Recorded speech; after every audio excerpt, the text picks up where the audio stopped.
Top 10 city cars to avoid in 2025. Before you buy your next city car, watch this first. These 10 models might just ruin your 2025 driving experience.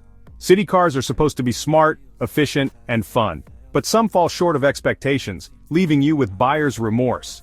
Hey supercar fans, from poor build quality to outdated tech, some city cars in 2025 just aren't worth your money. Here are 10 you might seriously regret buying.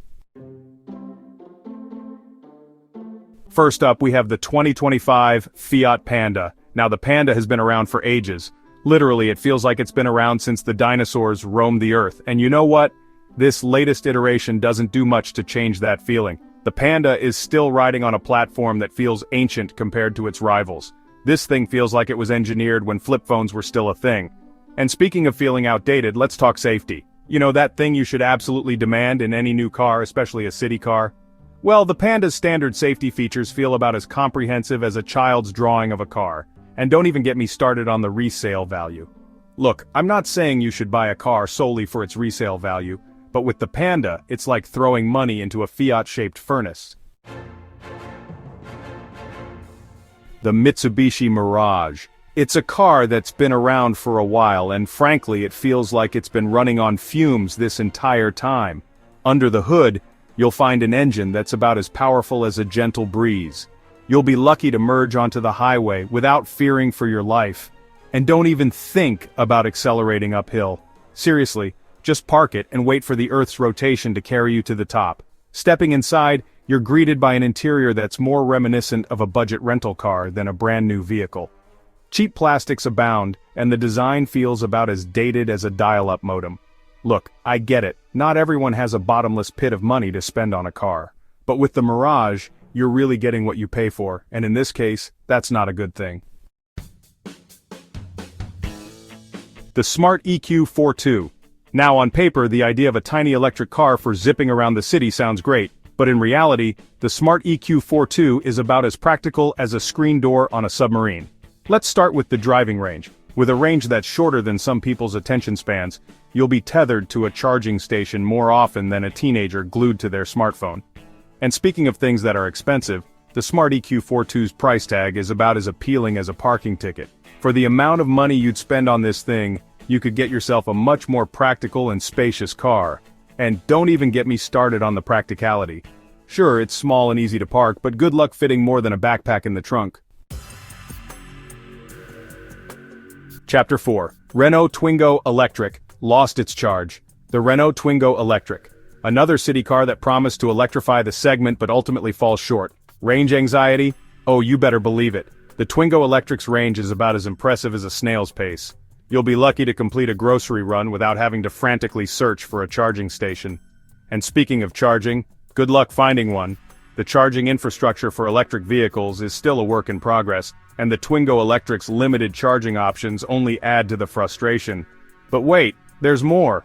The Twingo Electric's boot space is so tiny, you'd struggle to fit a week's worth of groceries for a hamster in there. Chapter 5. Toyota Aygo X. Don't let the looks fool you. The Toyota Aygo X. Now I'll admit, this little crossover-inspired city car does have a certain charm to its design. But don't let the stylish exterior fool you, because under the hood, the Aygo X is about as powerful as a sleepy kitten. Merging onto the highway is an exercise in patience and prayer, and overtaking? Well, let's just say you better pack a lunch and a good book, because you'll be there a while. And speaking of things that are slow, let's talk about the Aygo X's highway performance. It's about as stable as a unicycle on a tightrope. And to add insult to injury, the Aygo X commands a price tag that's higher than its more practical and better performing rivals. Chapter 6. Honda EE for expensive. The Honda E. This little electric hatchback from Honda promised to be a game changer, but in reality, it's turned out to be more of a benchwarmer.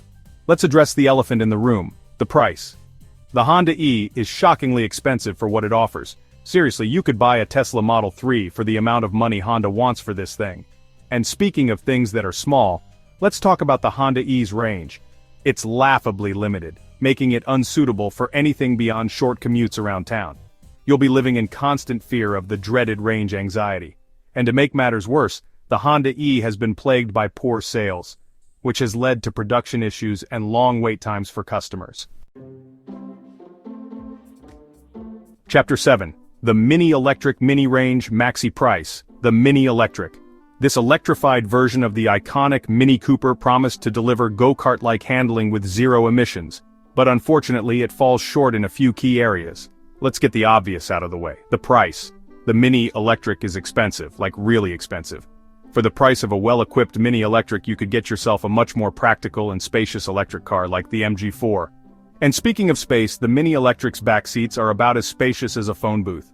But the Mini Electric's biggest downfall is its range. It's shockingly short, making it impractical for anything beyond short commutes and errands around town. The Kia Picanto 2025 base model. Kia has been on a roll lately, churning out some seriously impressive cars, but the base model Picanto? Well, it's like the forgotten stepchild of the Kia family. Step inside and you'll be greeted by an infotainment system that's about as responsive as a sloth on a Sunday morning. The graphics look like they were designed using MS Paint, and the user interface is about as intuitive as ancient hieroglyphics. And don't even think about trying to connect your smartphone because the base model Picanto's Bluetooth connectivity is about as reliable as a weather forecast in a hurricane. Under the hood, the base model Picanto is powered by an engine that's about as gutsy as a bowl of lukewarm porridge. Acceleration is leisurely at best, and merging onto the highway is an experience that will have you white-knuckling the steering wheel and praying to the car gods. The Citroën Ami. This little thing is more of a quadricycle than an actual car, and it shows. First of all, let's talk about the doors, or should I say, the lack thereof.